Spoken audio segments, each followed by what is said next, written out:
Okay, everybody, I'm going to give you a short demo of the different capacities, especially for editing within Audacity.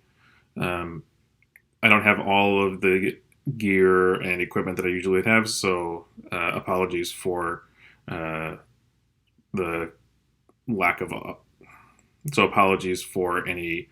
Uh,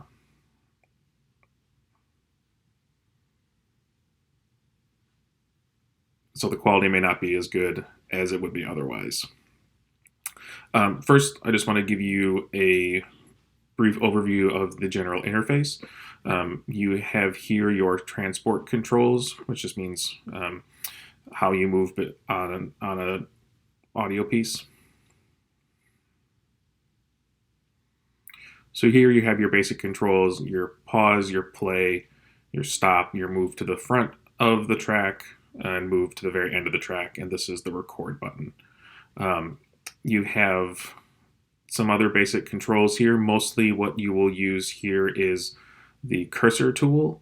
You might also use this time shift tool, but that isn't as frequent um, given the kind of editing that you're going to be doing. Those are the only two that I will touch on. Here you have your two signal bars. So the first one here is for your gain for your recording level. It doesn't show by default, but if you start monitoring, then you will see the signal coming through. And you can click it to stop that. When you're playing something back after you've recorded it or you're editing something, that will show up here. You can adjust the level, the recording volume level, and the recording gain level, and the playback volume here as need be. Depending on the microphone, you might want to do that on the microphone instead. Again, because I don't have the equipment that I normally would have, you're only going to see a couple different choices here. These are your input and output settings. So you have the built-in microphone, which is just the laptop microphone for the computer that I'm using, as well as the output. So this is telling you where things should go. So we just keep that on built-in output. Depending on the microphone you're using, it might be a USB microphone or something like that. That can change, but for now we'll just leave it as built-in microphone and built-in output. Other controls here, you can adjust the playback speed. If you want to make it playback faster, say you're going through something pretty quickly just to make sure everything's there, but you don't need to do any sort of fine listening. Then these are all tools for zooming in and moving quickly to different places on the track. Again, we won't touch on a whole lot of these because most of the editing that I think you'll be doing in Audacity is pretty quick. Because I think most of the editing you're doing in Audacity is on the simpler side. So let's just do a quick recording here. So I'm going to hit the record button, and you should see this pop up.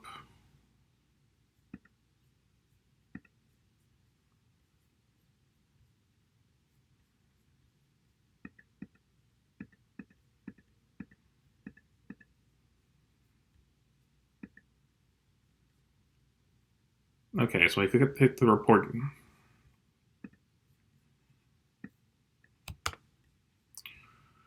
So I click the record button, and you should see your audio signal coming through. You can see it's pretty good. It's a little loud. You might want to turn that down a little bit up here using the recording volume. So we can turn that down. And so we're just doing this for a demonstration of the recording purposes. We're just doing this as a demonstration of the recording capacity of Audacity. And then we're going to move to recording. We're going to move to editing now. So I'm going to hit stop.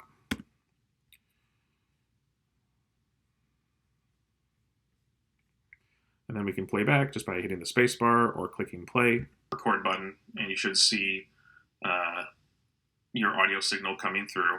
You can see it's pretty good. It's a little loud. You might want to turn that down a little bit up here using the recording volume. So you can turn that down. And so we're just doing this for a demonstration of the recording purposes. We're just doing this as a demonstration of the recording capacity of Audacity. And then we're going to move to recording. We're going to move to editing now. So there's a few different things that I want to cut out of that, and so this is a good opportunity to show you the basics of editing in Audacity. Basically, editing in Audacity is highlighting and deleting. And one of the big reasons why I tell students not to use Audacity for any more elaborate editing is that Audacity is what's called a destructive editor.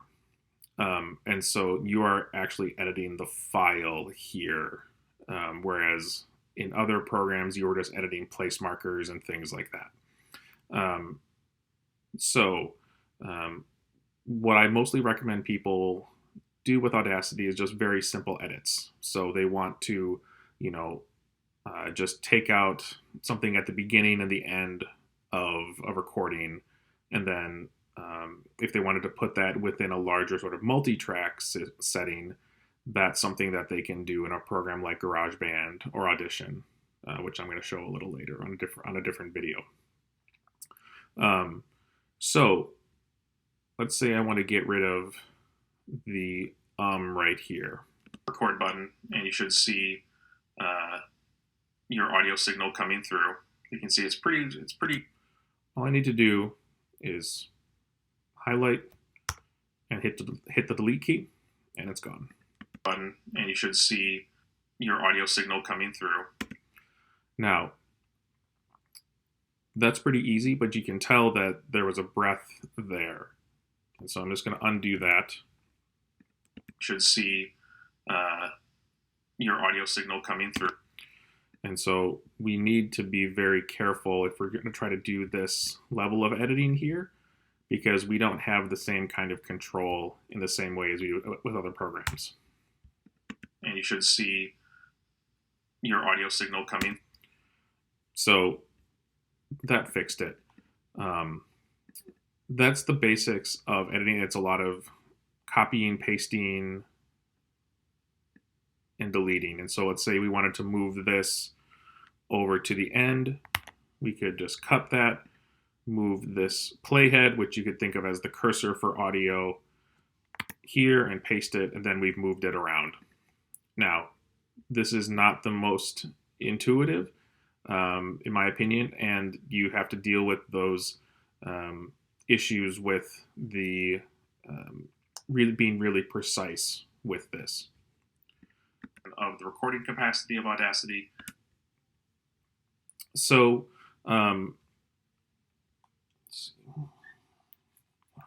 once you do have some of these other sections, and you were just sort of moving these big pieces around, you could use this time shift tool, and you can move things all the way over.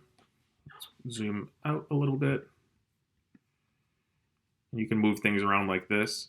And again, if you're just working on a single track, this might be doable in Audacity, but once you start doing multi-tracks or having music or things like that, it can get pretty hard pretty quick to try to keep all of that in sync, and also do that sort of fine-grained editing.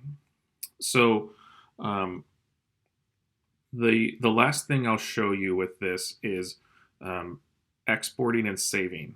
And so the difference between those two is saving will just save an Audacity project, and so it'll produce a .aup file and then a folder that says data. You need to keep both of those together if you're going to keep working on it. If you export something, you can go into here and choose export, begin to export as WAV, and that's going to tell us, that's going to give us an option of different kinds of files that we can save it as well as where we want to save it. So I don't actually need to save this because I'm not going to listen to this again, most likely. And my cat's saying hi. Hello, everybody. That's Scanner. So if you want someone else to be able to edit it, or you want to edit it again later, you have to choose the save function. Whereas if you want to have someone be able to listen to it and use something other than Audacity, so just any other, so if you want someone to be able to listen to it without having to open it up in Audacity, you will use the export function. So that's the basics of Audacity. And now we will move on to GarageBand, which I think is where Most of the projects that you are doing will be better served unless you have more experience. It can move up to something like Adobe Audition, or you have a project that really requires the fine level edits that would require something like Adobe Audition.